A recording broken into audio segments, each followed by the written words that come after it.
नमस्कार. दैनिक लोक प्रोग्राममध्ये आपल्या सर्वांचे स्वागत आहे. सकल जैन समाजामध्ये आता चातुर्मासाचं अनन्यसाधारण महत्त्व आहे. भारतीय संस्कृतीमध्ये जैन समाजाला एक अनन्यसाधारण महत्त्व आहे. त्यानिमित्त आपण बीड जिल्ह्यामध्ये आपल्या इथे स्पष्ट वक्ता साध्वी आभाश्रीजी महाराज या ठिकाणी उपस्थित आहेत. आपल्या इथे बीडमध्ये त्या मार्गदर्शन करण्यासाठी आलेले आहेत. थोडक्यामध्ये त्यांची आपण ही एक मुलाखत घेऊया. नमस्ते आभाश्री जी महाराज, आप यहाँ पे हमारे यहाँ पर आई तो हमें बहुत अच्छा लगा कि बीड़ में आप यहाँ पर आई. जैन समाज में जो ये चातुर्मास अभी शुरू है तो इसका एक अनन्य साधारण महत्व यहाँ पर है. और जो आप हमारे जो जैन समाज के जो उपासक हैं तो उनको आप क्या मार्गदर्शन करना चाहेंगे? हम उनको ये मार्गदर्शन करना चाहते हैं कि ये जो चातुर्मास आता है 4 महीने का, 8 महीने तो इंसान कुछ भी कर्म ज्ञान करे नहीं करे तो चलता है, कोई बात नहीं. लेकिन 4 महीने जो होते हैं वो महत्वपूर्ण होते हैं. 4 महीने के होते हैं. इसी 4 महीने के अंदर ही व्यक्ति कर्म ज्ञान कर सकता है, सामायिक व्रत पचकार तपस्या है जो भी है इसी 4 महीने में कर सकता है. तो इनके जीवन सुधारने के लिए, अपनी आत्मा का कल्याण करने के लिए इनको यही बताया जाता है कि जैसे अपने क्रोध पे काबू रखना, मान पे, माया पे, इन चीज़ों पे कैसे काबू किया जाता है, अपनी दैनिक चीज़ें कैसे होना चाहिए, व्यवहार कैसा होना चाहिए, परिवार के साथ कैसे रहना, समाज में किस प्रकार रहना, ये सब चीज़ें इन लोगों को बताई जाती है कि 4 महीने के अंदर जो लाभ 4 महीने में ले सकते हैं वो उनको अन्यथा नहीं मिल सकता. तो यही रहता हमारा उद्देश्य कि जब 4 महीने आते हैं चातुर्मास के तो इनको कुछ ना कुछ नया नया सीखने को मिले, कुछ नया इनको देने की कोशिश करें. आज नहीं तो कल कभी न कभी एक छोटे से शब्द से भी व्यक्ति का जीवन परिवर्तन हो सकता है, उसके विचारों का भी परिवर्तन हो सकता है. ये हमारा उद्देश्य जी. आपके इस जो समाज में एक दीक्षा समारंभ होता है जिसका अनन्य साधारण महत्व है, दीक्षा समारंभ, इसके बारे में कुछ बताइए. और आपने दीक्षा कब ली, दीक्षा क्यों ली और दीक्षा लेने का महत्व क्या है, तो आप हमें थोड़ा सा ज्ञान दीजिए. मैंने वैराग, मुझे 10 साल की उम्र थी जब मुझे वैराग आया. 12वां साल लगते मेरी दीक्षा हो गई. तो जैसे मैं जैन परिवार से नहीं हूँ, मैं ब्राह्मण परिवार से हूँ, लेकिन हमने कभी साधु संतों को देखा नहीं था. जैन संत कैसे होते हैं, कैसे नहीं होते हैं, उनकी दिनचर्या कैसी होती है. बट जब हमारे जो गुरु हमें मिले, एक ही बार जो गुरु मिले उनके पास ही, जैसे मेरी मुझे फोटो लगी हुई है, मैं इनके पास ही आई थी पहली बार और इन लोगों को मैंने पहली बार देखा और मन के अंदर एक अच्छा लगा, इनसे मिलकर के अच्छा लगा, इनके पास रहना अच्छा लगा. फिर 12 साल की उम्र में, 12वां साल लगते मेरी दीक्षा हो गई. तो दीक्षा लेकर के जैसे हम संसार में रहकर धर्म तो कर सकते हैं, लेकिन जो हम एक दीक्षा लेकर के अपनी आत्मा का कल्याण कर सकते हैं, मोह माया से दूर रह सकते हैं, तो हम ये सोचते हैं कि जो दीक्षा लेकर के हम आत्मा से परमात्मा का मिलन करवा सकते हैं. तो दीक्षा लेकर के जैसे व्यक्ति, अभी जैसे पंचमारा चल रहा है, तो पंचमारे के अंदर मोक्ष कोई आसान नहीं है, मोक्ष नहीं मिलता है.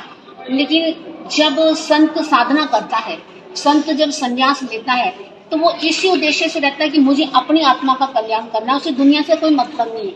दुनिया को सिखाना है, दुनिया को समझाना है, लेकिन विशेष जब हम अपना घर परिवार छोड़ते हैं तो हम हमारे खुद के लिए छोड़ते हैं, हम किसी और के लिए नहीं छोड़ते. जी.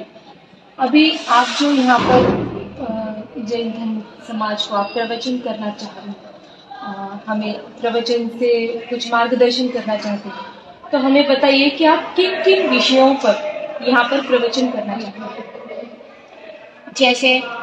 जैसे हमारे श्रावक 21 गुण होते हैं और श्रावक 21 गुण के अंदर जैन धर्म में श्रावकों के ऊपर बहुत समझाया गया कि श्रावक कैसे होने चाहिए, किस प्रकार के होने चाहिए. उसके बाद में अलग अलग मैटर के ऊपर रोज ही हमारा चलेगा प्रवचन. संडे को अलग अलग विषय पे हमारा प्रवचन रहेगा. कभी क्रोध पे है, कभी मान पे है, कभी परिवार को लेके, कभी सास बहू को लेकर के है, कभी बेटा पुत्र को लेके, कभी भाई भाई को लेकर के है, कभी समाज को लेकर के है, कभी आपस की जो रंजिश होती है, आज का इंसान कैसा है, उसके ऊपर कैसे विश्वास किया जाए, इस चीजों के ऊपर अलग अलग मैटर के ऊपर प्रवचन हमारे रोज होंगे. जी, आपने बहुत अच्छे से विषय का हमें ज्ञान दिया. साध्वी जी, मैं आपसे एक सवाल पूछना चाहती हूँ कि अभी जो हम देख रहे हैं समाज में विविध विषयों पर, किसी भी विषय पे क्रोध बहुत जो इंसानों में भरता जा रहा है, जो इंसान जो है समझने की क्षमता नहीं रखता है, हर बार उसे क्रोध आता है. तो क्रोध के बारे में आप क्या कहना चाहेंगे? क्रोध आने की सबसे बड़ी एक ही वजह है, वो ये है कि सहन शक्ति, हमारे अंदर सहन शक्ति नहीं है। कि जब हमारी सहन शक्ति नहीं होती है तो हमें गुस्सा आ जाता है, कोई छोटी सी बात भी कहता है तो एकदम हमारे अंदर हाई पावर भी हो जाते हैं। तो जब हमारे अंदर सहन शक्ति आ जाएगी तो क्रोध को जीतने की कला भी हमारे अंदर आ जाएगी। जी, बहुत अच्छा लगा। साध्वी जी, आपने बहुत ही अमूल्य मार्गदर्शन किया। अभी जो चातुर्मास है, तो इस चातुर्मास में हमें बताइए कि इतर समाज के भी जो लोग हैं, उन्होंने इन चातुर्मास में अपने आहार के प्रति किस तरह से स्वस्थ रहना चाहिए, या फिर आहार के बारे में कुछ हमें मार्गदर्शन कीजिए। जैसे आहार के बारे में ये है कि सात्विक भोजन करना चाहिए। आजकल लोग जैसे होटलों में जाते हैं, अब होटलों का खाना शुद्धिकरण का तो होता नहीं है, कितने कितने दिन का पैकिंग वाला होता है, कितने दिन वो फ्रिजों में रखते हैं। हम होटल के अंदर खाने के लिए जाते हैं तो वो तो गरम गरम करके दे देते हैं, किसको क्या पता इसके अंदर क्या है क्या नहीं है। तो इसलिए हमारा सबसे ज्यादा उद्देश्य इसके ऊपर फोकस रहता है कि सात्विक भोजन होना चाहिए। और जैसे जैन लोगों का सात्विक भोजन क्या है कि जमी कर नहीं खानी। अभी जैसे चातुर्मास लग गया है तो उनको लखन प्याज ऐसा कुछ भी चीज नहीं खाएंगे लोग, चातुर्मास में नहीं खाएंगे। कोई 2 महीने है, कोई 4 महीने है। तो ये रहता है कि जितना हम सात्विक भोजन करेंगे उतना हमारा शरीर क्या रहेगा, स्वस्थ रहेगा, अच्छा रहेगा। जैसे हम लोग रात को भोजन नहीं करते, रात्रि भोजन नहीं करना, और रात्रि में पानी का त्याग, जैसे सनसेट होता है तो हम लोग इन चीज का क्या कर देते हैं, पचकान कर लेते हैं।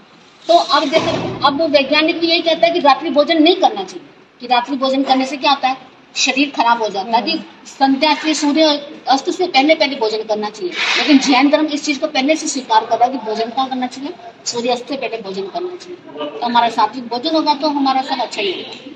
साध्वी जी, आज हमें एक बात बताइए, विज्ञान का और जैन धर्म का किस तरह से संबंध है। जैसे कि आहार के प्रति आपने बताया कि विज्ञान ने भी बताया है कि शाम के टाइम में, मतलब सूर्यास्त के बाद भोजन नहीं करना चाहिए, उससे शरीर में कुछ प्रकार की विकृतियां आती हैं।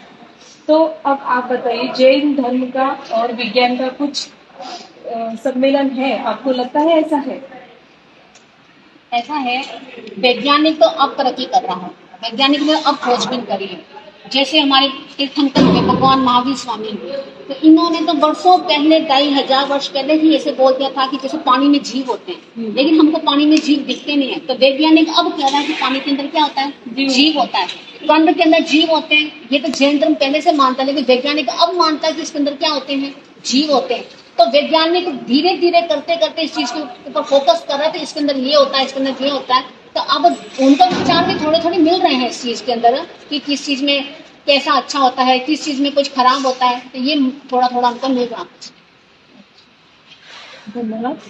बहुत अच्छा लगा आपके साथ बात करते हुए। आपने दैनिक लोकप्रभा में अपना वक्त दिया और हमारे बीड जिले को आप मार्गदर्शन करने यहाँ आए हैं, और अभी किस तरह से आप यहाँ पर प्रवचन देने वाले हैं, और आहार के प्रति जो भी है आपने बातें हमें समझाई, और विज्ञान का और जैन धर्म का कुछ सम्मेलन है इसके बारे में भी बताया। आपका मनपूर्वक धन्यवाद। आपका बहुत बहुत धन्यवाद जी।